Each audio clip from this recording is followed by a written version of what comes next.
नमस्कार दोस्तों, कैसे हो आप सभी लोग। आपका स्वागत है आपके अपने YouTube चैनल जीके बाई पीके पे। जैसे कि हमने वीडियो स्टार्ट कर रखी है आईपीसी के यानी कि इंडियन पिनल कोड। तो आज इसका चौथा पार्ट है भाई। कौन सा पार्ट है? चौथा पार्ट है। जैसे कि हमने बताया भाई, ये वीडियो स्पेशली किसके लिए, हरियाणा पुलिस या कोई भी पुलिस का एग्ज़ाम है उसके लिए ये है। और कल हमने जो आईपीसी पढ़ी, अपने 150 तक लगभग आईपीसी पढ़ी। तो मैं वैसे रिवाइज करवा देता हूँ। जैसे कि 106 में क्या था भाई, सेल्फ डिफेंस था। और कल एक धारा, इंपॉर्टेंट धारा छूट गई थी भाई, 107। 107 किसके लिए है भाई? मतलब अपराध करने के लिए उकसाना। यानी कि है, आपकी यदि किसी व्यक्ति को कोई भी अपराध करने के लिए उकसाते हो तो आपकी कौन सी धारा दर्ज होगी? 107 होगी। जैसे वो बंदे बोलते हैं ना, भाई मैं तेरा भाई तेरे साथ है, कर दे काम। तो जो से तेरे भाई है उन पे कौन सी धारा लगेगी? 107 लगेगी भाई।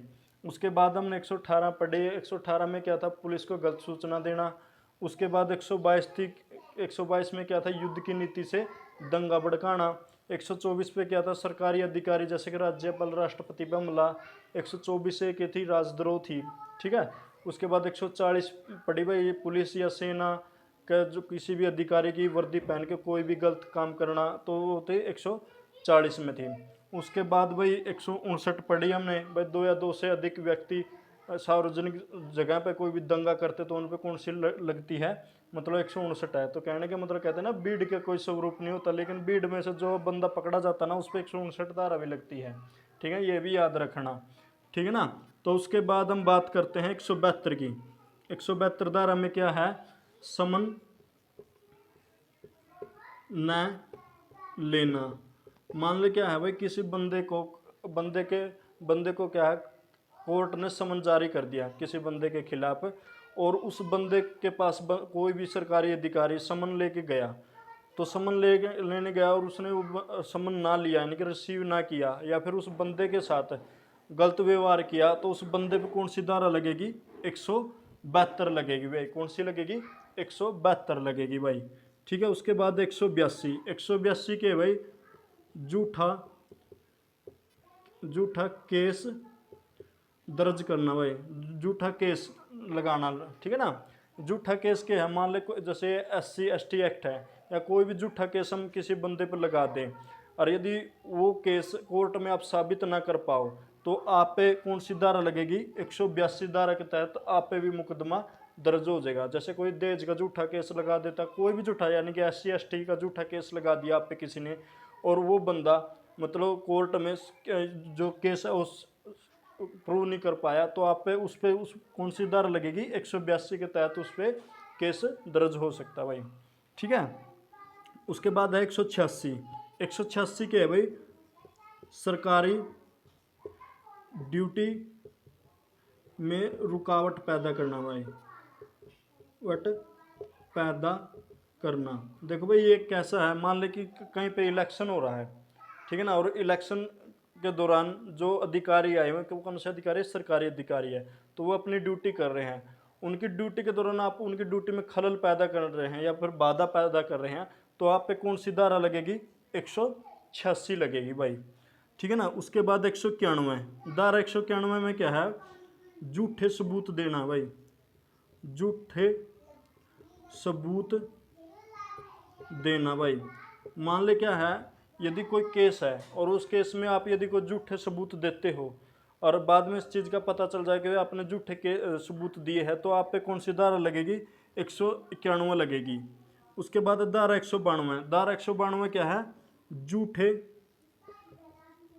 साक्ष्य गढ़ना भाई। ठीक है ना। झूठे साक्ष्य गढ़ना। देखो, झूठे साक्ष्य गढ़ना क्या है? यदि आपसे पुलिस, आप बैठे हो, ठीक है ना, और आपसे पुलिस किसी घटना के बारे में पूछ रही है, और आप वो एक झूठी स्टोरी बना के उसको बता रहे हो, यानी कि, तो ये क्या हो गया? झूठे साक्ष्य गढ़ना। तो आपके खिलाफ कौन सी धारा लगेगी? 192। जैसे कि आपने के अजय देवगन की फिल्म दृश्यम देखी होगी। उस दृश्यम मूवी में अजय देवगन क्या है, एक झूठे साक्ष्य गढ़ता रहता है। तो ऐसे केस में बंदे के ऊपर कौन सी धारा लगती है, धारा 192 लगती है भाई। ठीक है, तो झूठे साक्ष्य देना। आगे भाई धारा 197 झूठे प्रमाण पत्र जारी करना भाई। ठीक है, मान लो कि आप कोई सरकारी नौकरी लगते हो या फिर कहीं पे भी आप जो भी प्रमाण पत्र जारी करते हो या देते हो, और यदि उनमें कोई फॉल्ट मिल गया, यानी कि उनमें यदि कोई भी प्रमाण पत्र आपका झूठा मिला, तो आप पे कौन सी धारा लगेगी, 197 लगेगी। एक बार मैं दोबारा बता देता हूँ, 107 कब लगती है, यदि आप अपराध के लिए किसी बंदे को उकसाते हो तो आप पे कौन सी धारा लगेगी, 107। 172 कब लगती है, मान ले कोर्ट आपके खिलाफ समन जारी कर दे और आप उस समन को रिसीव ना करें, और जो समन लेके आया बंदे उसके साथ आप बदसलूकी करें, या फिर कोर्ट के समन के बाद भी आप लुकते छिपते फिरो, तो आप पे कौन सी धारा लगेगी, 172। 182 क्या है भाई, झूठा केस दर्ज करना या फिर झूठा केस लगाना, यानी कि आप है मान लो किसी पे SC ST, मान लो SC ST का झूठा केस लगा दो किसी पे, और लेकिन आप कोर्ट में वो केस प्रूव ना कर पाओ, तो आप पे कौन सी धारा लगेगी, 182 लगेगी। 186 क्या है, यदि कोई भी सरकारी अधिकारी या कोई सरकारी कार्य हो रहा है और उसमें आप उसकी ड्यूटी के दौरान आप बाधा पहुंचाते, तो आप पे कौन सी लगेगी, 186 लगेगी।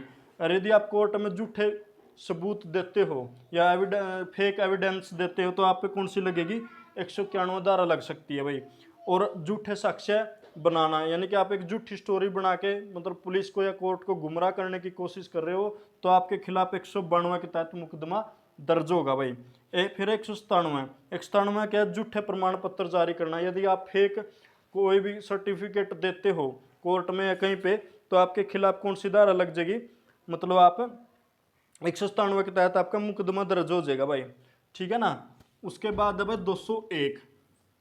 201 में क्या है भाई, सबूत मिटाना भाई।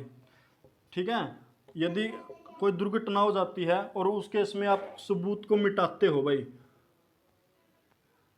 सबूत मिटाना भाई ठीक है, आप यानी कि कोई भी दुर्घटना होती है, अपराध होते हैं, और उस अपराध के केस में आप क्या करते हो, सबूत मिटा देते हो, तो आप पे कौन सी धारा लगेगी, 201 लगेगी भाई। ठीक है ना। तो उसके बाद हम बात करते हैं भाई 292 भाई। ठीक है, 292 में क्या है, 292 में क्या है भाई, अश्लील पुस्तक बेचना भाई। अश्लील पुस्तक बेचना, यदि कोई बंदा कोई भी अश्लील पुस्तक बेचता हुआ पकड़ा जाता है, तो उसके खिलाफ कौन सी धारा लगती है, 292 लगती है। फिर है भाई 294 क्या भाई, अश्लील, ठीक है ना, हरकत करना। इसका मतलब क्या है भाई, यदि आप कोई लड़की है मान लो, ठीक है, आप उसकी तरफ गंदे इशारे कर रहे हो, तो आप पे कौन सी धारा के तहत मुकदमा दर्ज हो सकता है, 294 के लिए। इसमें यह भी प्रावधान है, यदि आप 3 सेकंड से ज़्यादा किसी भी लेडीज या लड़की को घूर के देख लो, तो आप पे भी 294 धारा लग सकती है भाई। ठीक है। और उसके बाद एक सबसे इम्पोर्टेंट धारा है 295A। 295 में एक क्या है, धार्मिक भावना भड़काना भाई। ठीक है, 295A कब लगती है, यदि कोई बंदा मतलब सोशल मीडिया है या वैसे है, तो उसमें क्या है, कट्टरपंथी वाली बात करता है, जिससे क्या है धार्मिक भावना को ठेस पहुंचे, तो आपके खिलाफ कौन सी धारा लगेगी, 295A के तहत आप पे मुकदमा दर्ज होगा भाई। ठीक है। उसके बाद हम बात करते हैं 300। धारा 300 में किस चीज़ का जिक्र है, धारा 300 में हत्या की परिभाषा भाई, हत्या की परिभाषा। ठीक है, हत्या की परिभाषा का जिक्र किस में है भाई, 300 में है। ठीक है। उसके बाद है 301। 301 में क्या है, गैर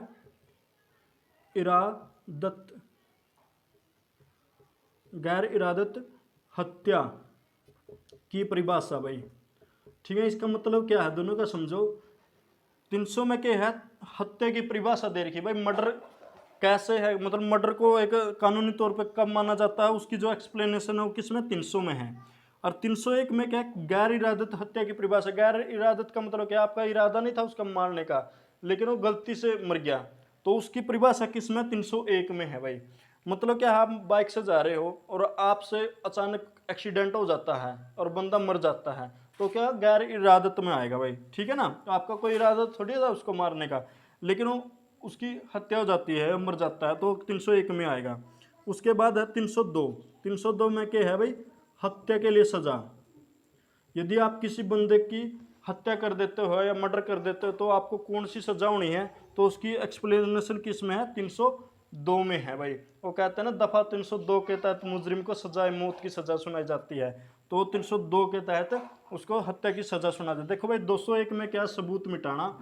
201 में क्या है, सबूत मिटाना। 202 में है भाई अश्लील पुस्तक बेचना, ठीक है। 294 में क्या है, अश्लील हरकत करना भाई, या इशारे करना। 295 में एक है धार्मिक भावना भड़काना भाई, मतलब किसी धर्म के खिलाफ बोलना, तो 295 में आएगा। 300 में क्या है भाई, हत्या की परिभाषा।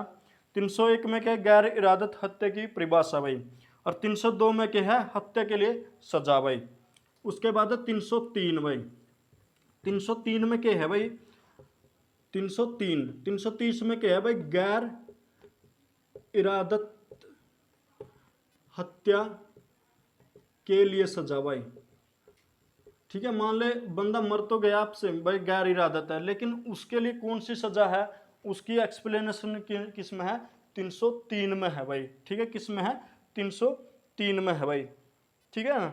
उसके लिए भाई क्या है, 306। 306 में क्या है, आत्म हत्या के लिए उकसाना भाई, उकसाना, ठीक है ना। मान ले क्या है, आप किसी बंदे को इतना फोर्स कर दो, इतना मेंटली टॉर्चर कर दो कि वो आत्महत्या कर ले, तो आप पे कौन सी धारा लगेगी, 306 लगेगी भाई। कौन सी लगेगी, 306 लगेगी भाई, ठीक है ना। उसके बाद 312 जो मोस्ट इंपोर्टेंट है भाई, इसमें क्या है, गर्भपात, गर्भपात कराना भाई, ठीक है ना। मान ले क्या है, यदि कोई बंदा अपनी मिसेज का या अपनी सिस्टर जो भी रिलेटिव है उसका गर्भपात करवाता है, तो आप पे कौन सी धारा लगेगी, 312 लगेगी भाई। और 313 क्या है भाई, जबरदस्ती गर्भपात करवाना, यानी कि फोर्सली उसको अबॉर्शन के लिए वो करना भाई, मजबूर करना, तो आप पे कौन कौन सी लगेगी, 313 लगेगी भाई, यानी कि जबरदस्ती,